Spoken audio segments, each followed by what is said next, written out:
Hello dear students, welcome to logical classes. मैं हूं S के यादव और आज इस वीडियो के जरिए हम लोग अध्ययन करेंगे कक्षा 10वीं का 5वां अध्याय तत्वों का आवर्त वर्गीकरण। स्टूडेंट्स, 9वीं कक्षा में हमने सीखा कि हमारे आसपास के पदार्थ हमें धातु यौगिक एवं मिश्रण के रूप में मिलते हैं।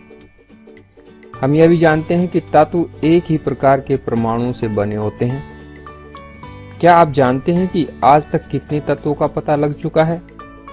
जी हां, आज तक हमें 114 तत्वों की जानकारी है।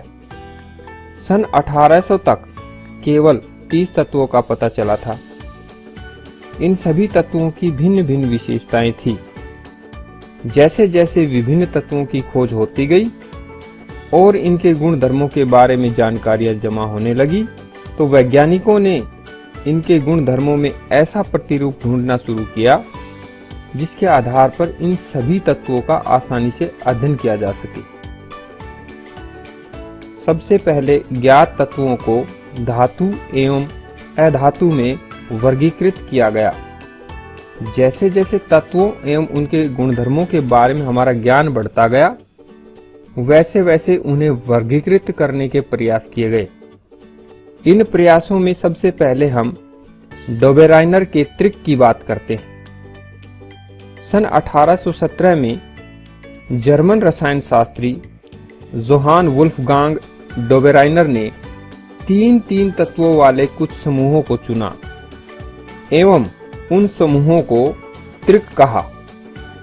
डोबेराइनर ने बताया कि त्रिक के तीनों तत्वों को उनके परमाणु द्रव्यमान के आरोही क्रम में रखने पर बीच वाले तत्व का परमाणु द्रव्यमान अन्य दो तत्वों के परमाणु द्रव्यमान का लगभग औसत होता है। उदाहरण के तौर पर लिथियम, सोडियम तथा पोटेशियम वाले त्रिक पर ध्यान दीजिए, जिनके परमाणु द्रव्यमान क्रमशः 6.9, 23.0 तथा 39.0 है।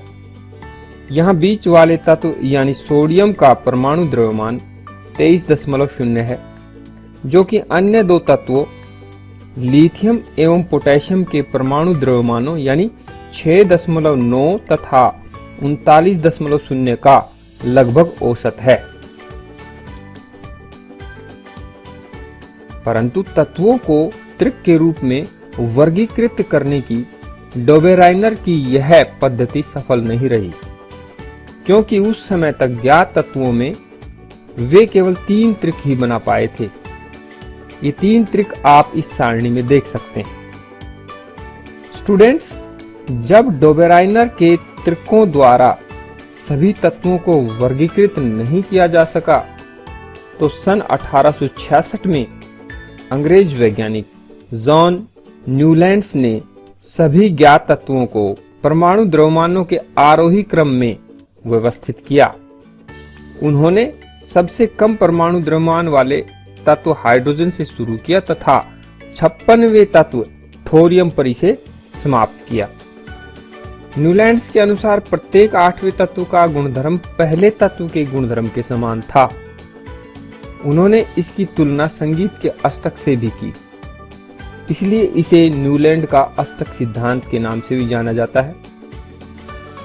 संगीत के 7 सुर होते हैं: सा, रे, गा, मा, पा, धा, नी। इन सुरों का उपयोग कर कोई संगीतकार संगीत की रचना करता है। प्रत्येक 8वां सुर पहले सुर जैसा होता है तथा अगली पंक्ति का पहला सुर होता है। ठीक इसी प्रकार न्यूलैंड के अष्टक में भी प्रत्येक 8वें तत्व का गुणधर्म पहले तत्व के गुणधर्म के समान ही था। उदाहरण के तौर पर लिथियम एवं सोडियम के गुणधर्म समान थे। यह जो सोडियम तत्व है, यह लिथियम के बाद 8वां तत्व है। इसी तरह बेरिलियम एवं मैग्नीशियम में अधिक समानता है। स्टूडेंट्स, न्यूलैंड का यह अष्टक सिद्धांत केवल हल्के तत्वों के लिए ही ठीक से लागू हो पाया। इस अष्टक सिद्धांत की कुछ अपनी सीमाएं यानी लिमिटेशंस रही हैं। आइए देखते हैं।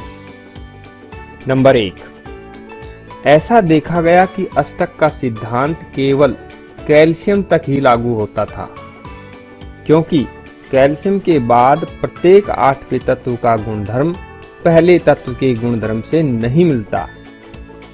नंबर 2, न्यूलैंड्स ने कल्पना की थी कि प्रकृति में केवल 56 तत्व विद्यमान हैं तथा भविष्य में कोई अन्य तत्व नहीं मिलेगा। लेकिन बाद में कई नए तत्व पाए गए जिनके गुणधर्म अष्टक सिद्धांत से मेल नहीं खाते थे। तीसरी बात, न्यूलैंड ने अपनी सारणी में 2 तत्वों को एक साथ भी रखा है तथा कुछ असमान तत्वों को भी एक साथ उसी स्तंभ में रखा है। ध्यान दीजिए कि कोबाल्ट और निकल एक साथ में हैं तथा उन्हें उसी स्तंभ में रखा गया है जिसमें फ्लोरीन, क्लोरीन एवं ब्रोमीन है। यद्यपि इनके गुणधर्म उन दोनों तत्वों से अलग हैं। आयरन को कोबाल्ट और निकल से दूर रखा गया है जबकि उनके गुणधर्मों में समानता होती है। इस प्रकार इन लिमिटेशंस को देखते हुए हम कह सकते हैं कि न्यूलैंड्स का अष्टक सिद्धांत भी पूर्ण रूप से स्वीकार करने योग्य नहीं था। तो फिर ऐसा कौन सा प्रतिरूप खोजा गया होगा जिससे तत्वों के गुणधर्मों का उनके परमाणु द्रव्यमान के साथ संबंध स्थापित हो सके? स्टूडेंट्स, उन प्रतिरूपों की चर्चा हम अपनी अगली वीडियो में करेंगे, इसलिए आप हमारा चैनल सब्सक्राइब कर लें और यदि यह वीडियो आपको पसंद आया तो इसे लाइक करें और अपने दोस्तों को शेयर भी करें। मेरे साथ बने रहने के लिए आपका धन्यवाद।